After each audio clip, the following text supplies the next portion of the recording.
So this next one is chapter 30, Loving You is Really Hard, Prom Night Part 2. And actually this chapter, at the very top of the page, there is a Lana Del Rey song, Brooklyn Baby. So if you wanna listen to that while also listening to me read this, go right ahead. Nicolas Cage has injected Jade's arm with a tracking device, a la The Hunger Games. Like, I feel like Nora 222 was watching that movie while writing this.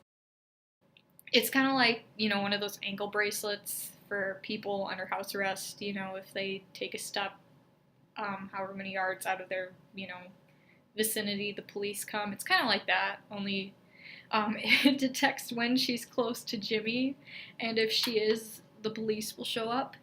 And so she assaults 2 police officers and gets arrested. But Detective Brendan Urie, you heard that right, comes in and kind of saves the day. Not really. He gives her his card and says, "Oh, this is so unfair. I'm sorry you have to deal with this." And Nicolas Cage is very forgiving and lets her go to prom. I don't know why. But whatever. She goes to prom the next day, gets in a fight with her best friend Brooke, who is literally the only sane person in this story. And so Jade runs out crying, calls Brendan Urie because he's the only person in her life now, I guess. And everybody in the comments was like, "Please don't tell me Brendan Urie's gonna take her away from Jimmy." And then Jade's arm starts beeping, and that means that, Jimmy's nearby. So she runs and tries to find him. I've been running around for 10 minutes. My feet are killing me in these high heels. I walk to the side of the street and pull them off my feet and falling to the floor. I don't know where I am, and I don't know where Jimmy is. This night is turning into one big nightmare. "You look beautiful, Jade." A dark figure walks into the dim light of the street lamp, revealing the serious face of Nicholas. He looks down at me, his eyes bore into mine. I look away, taking a deep breath. He walks closer until he is standing right in front of me, forcing me to look at him. He takes out his phone and presses a few keys, making the tracking device in my arm stop beeping. "I wasn't trying to find Jimmy, I swear," I say quietly. I look up at him, pleadingly, and he crouches down until his eyes are level with mine. "How can I believe you?" he says inches from my face. His deep voice whispers through my ears. "I just want this to be over, Nick. What will it take for you to stop this?" He looks down thoughtfully and takes the fabric of my dress in his hands. The cold skin of the back of his hand brushes against my thigh, sending shivers all over my body. He notices me squirm and lets out a small chuckle, looking back up at me. "I need you to be a good girl. But you're not very good at following the rules now, are you?" "I can follow the rules. Please, just give me a second chance." I look deep into his eyes. "As long as you don't harm Jimmy, I'll do whatever you say from now on. I promise." He moves his hand to my face, softly placing it on my cheek, and strokes my jawline with the tip of his thumb. "Okay," he agrees and looks at me for a few moments before saying, "Now kiss me." I look at him shocked and confused. I try protest,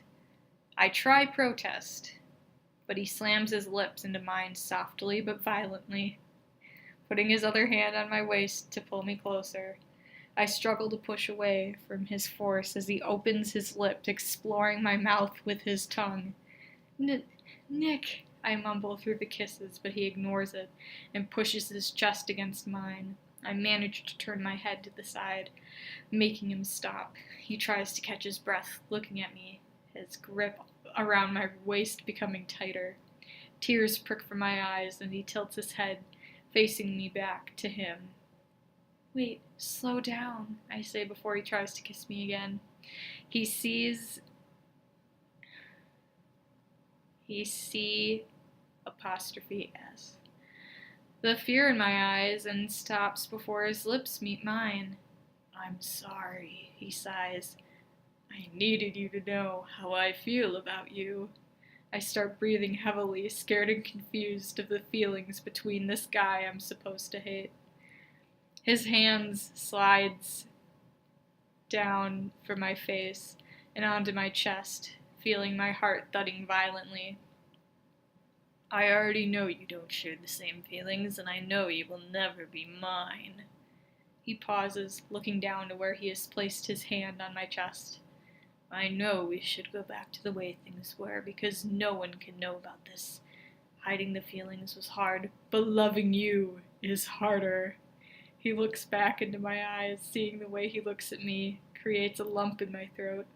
He places both of his hands on each side of my face and plants one last soft kiss. This time I don't struggle or try to protest, but kiss him back, holding onto his arms. For some reason, I can't pull away from the kiss. I don't feel the same sickness I felt the first time, but I know this isn't my real feelings. This isn't me.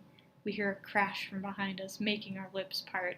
I look over Nick's shoulder to see a trash can has fallen over. A familiar manly figure walks off quickly into the distance. I stand up, pushing away from Nick.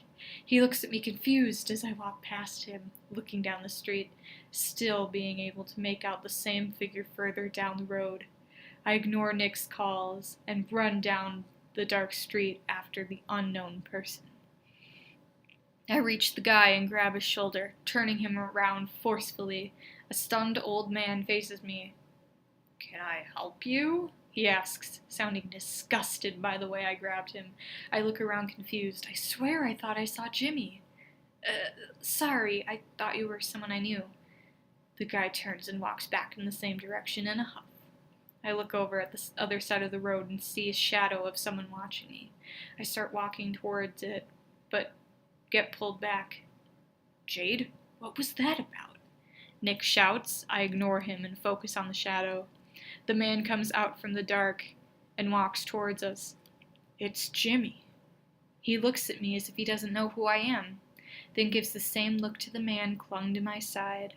I look at him breathing heavily, waiting for him to say something, but when he gets closer to us, I notice his eyes are bloodshot, and beneath them his cheeks are wet with tears. I want to run up to him and fall into his arms, telling him that everything is going to work out, and we will be together one day. But I stay in place and look back at him, as if it's been years since I've seen him. My heart drops at the realization that Jimmy is crying because he saw me and Nick. You know. The closer he gets to us, the more hatred I see in his eyes, and the more I believe that my statement is probably true. Jimmy stops in front of us, staring down at both of us. I walk up to him slowly and look up into his eyes, but he ignores my presence and stares straight back at Nick from behind me. I grip onto him tightly, trying to get a reaction from him, but he doesn't wrap his warm, long arms around me like he used to.